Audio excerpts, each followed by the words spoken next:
The Elephant's Child by Rudyard Kipling.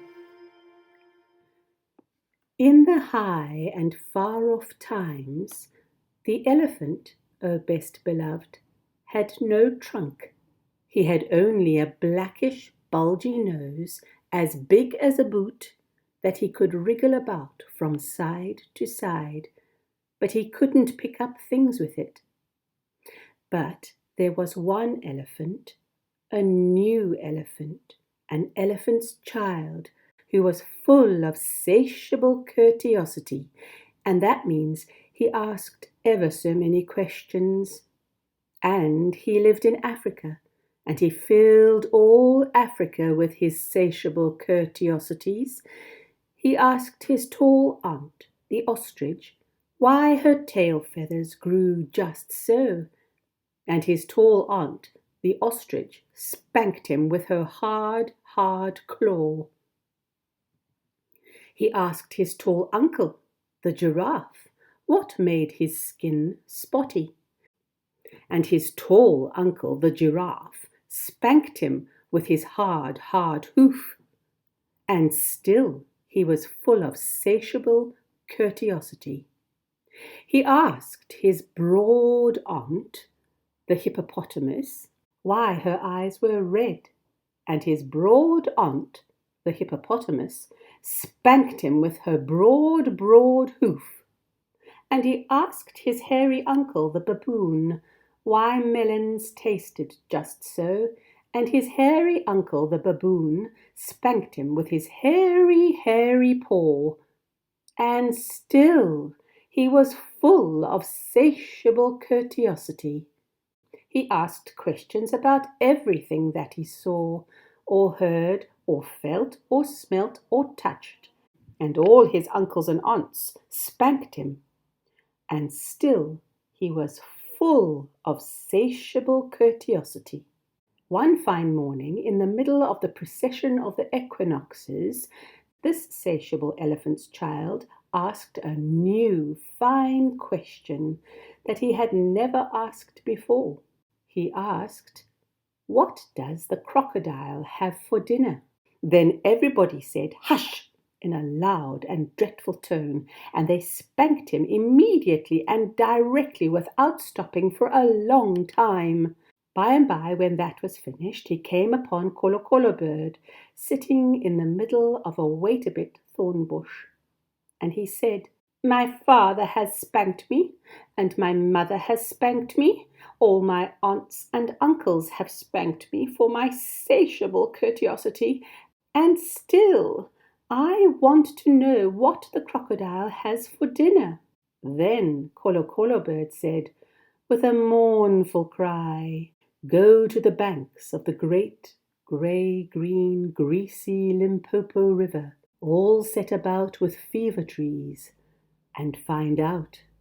That very next morning, when there was nothing left of the equinoxes, because the procession had proceeded according to precedent, this satiable elephant's child took 100 pounds of bananas, the little short red kind, and 100 pounds of sugar cane, the long purple kind, and 17 melons, the greeny crackly kind, and said to all his dear families, "Goodbye, I am going to the great grey green greasy Limpopo River, all set about with fever trees, to find out what the crocodile has for dinner." And they all spanked him once more for luck, though he asked them most politely to stop. Then he went away, a little warm, but not at all astonished, eating melons and throwing the rind about because he could not pick it up. He went from Grahamstown to Kimberley, and from Kimberley to Khama's country, and from Khama's country he went east by north, eating melons all the time, till at last he came to the banks of the great grey-green greasy Limpopo River, all set about with fever trees, precisely as Colo Colo Bird had said. Now you must know and understand, O best beloved, that till that very week and day and hour and minute, this satiable elephant's child had never seen a crocodile and did not know what one was like. It was all his satiable curtiosity. The first thing that he found was a bi-coloured python rock snake curled round a rock. "Excuse me," said the elephant's child most politely, "but have you seen such a thing as a crocodile in these promiscuous parts?" "Have I seen a crocodile?" said the bi-coloured python rock snake in a voice of dreadful scorn. "What will you ask me next?" "Excuse me," said the elephant's child, "but could you tell me what he has for dinner?" Then the bi-coloured python rock snake uncoiled himself very quickly from the rock and spanked the elephant's child with his scalesome, flailsome tail.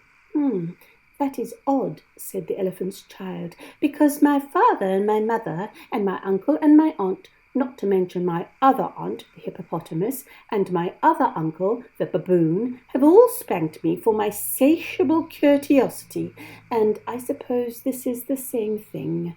So he said goodbye very politely to the bi-coloured python rock snake, and helped to coil him up on the rock again, and went on, a little warm, but not at all astonished, eating melons and throwing the rind about because he could not pick it up, till he trod on what he thought was a log of wood at the very edge of the great grey-green greasy Limpopo River, all set about with fever trees. But it was really the crocodile, O best beloved, and the crocodile winked one eye like this. "Excuse me," said the elephant's child most politely, "but do you happen to have seen a crocodile in these promiscuous parts?" Then the crocodile winked the other eye and lifted half his tail out of the mud, and the elephant's child stepped back most politely because he did not wish to be spanked again. "Come hither, little one," said the crocodile. "Why do you ask such things?" "Excuse me," said the elephant's child most politely, "but my father has spanked me, my mother has spanked me, not to mention my tall aunt the ostrich, my tall uncle the giraffe, who can kick ever so hard, as well as my broad aunt the hippopotamus, my hairy uncle the baboon, and including the bi-coloured python rock snake with the scalesome, flailsome tail just up the bank, who spanks harder than any of them. And so, if it's quite all the same to you, I don't want to be spanked any more." "Come hither, little one," said the crocodile, "for I am the crocodile." And he wept crocodile tears to show it was quite true. Then the elephant's child grew all breathless and panted and kneeled down on the bank and said, "You are the very person I have been looking for all these long days. Will you please tell me what you have for dinner?" "Come hither, little one," said the crocodile, "and I'll whisper."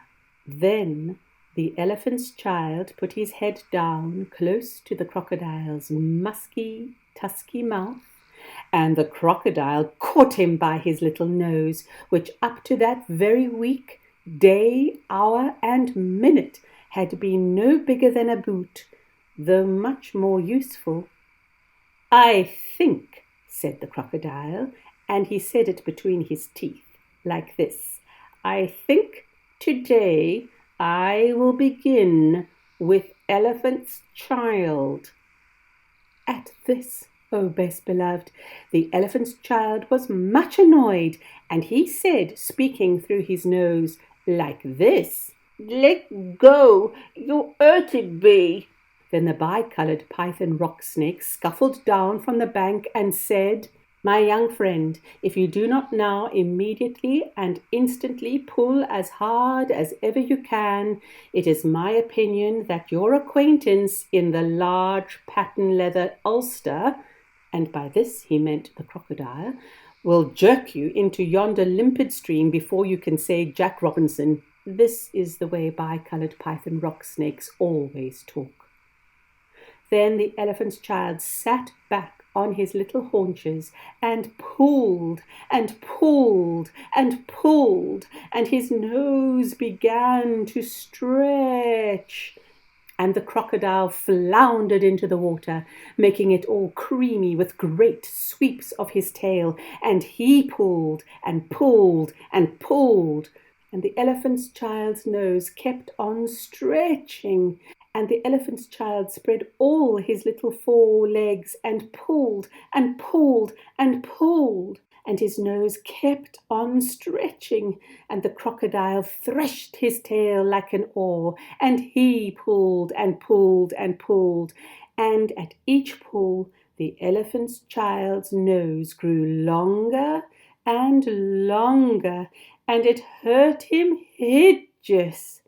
Then the elephant's child felt his legs slipping, and he said through his nose, which was now nearly 5 feet long, "Oh, this is too much for me." Then the bi-coloured python rock snake came down from the bank and knotted himself in a double clove hitch round the elephant's child's hind legs and said, "Rash and inexperienced traveller, we will now seriously devote ourselves to a little high tension, because if we do not, it is my impression that yonder self-propelling man-of-war with the armour-plated upper deck," and by this, O best beloved, he meant the crocodile, "will permanently vitiate your future career." This is the way all bi-coloured python rock snakes always talk. So he pulled, and the elephant's child pulled, and the crocodile pulled, but the elephant's child and the bi-coloured python rock snake pulled hardest, and at last the crocodile let go of the elephant's child's nose with a plop that you could hear all up and down the Limpopo. Then the elephant's child sat down most hard and sudden, but first he was careful to say, "Thank you," to the bi-coloured python rock snake, and next he was kind to his poor pulled nose, and wrapped it all up in cool banana leaves, and hung it in the great grey-green greasy Limpopo to cool. "What are you doing that for?" said the bi-coloured python rock snake. "Excuse me," said the elephant's child, "but my nose is badly out of shape, and I am waiting for it to shrink." Then you will have to wait a long time," said the bi-coloured python rock snake. "Some people do not know what is good for them." The elephant's child sat there for 3 days waiting for his nose to shrink, but it never grew any shorter, and besides, it made him squint. For, O best beloved, you will see and understand that the crocodile had pulled it out into a really truly trunk, same as all elephants have today. At the end of the 3rd day, a fly came and stung him on the shoulder, and before he knew what he was doing, he lifted up his trunk and hit that fly dead with the end of it. "Vantage number 1, said the bi-coloured python rock snake. "You couldn't have done that with a mere smear nose. Try and eat a little now." Before he thought what he was doing, the elephant's child put out his trunk and plucked a large bundle of grass, dusted it clean against his forelegs, and stuffed it into his own mouth. "Vantage number 2, said the bi-coloured python rock snake.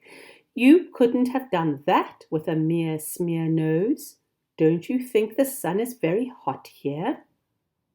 "It is," said the elephant's child, and before he thought what he was doing, he slooped up a sloop of mud, from the banks of the great grey-green, greasy Limpopo and slapped it on his head, where it made a cool, sloopy, sloshy mudcap all trickling behind his ears.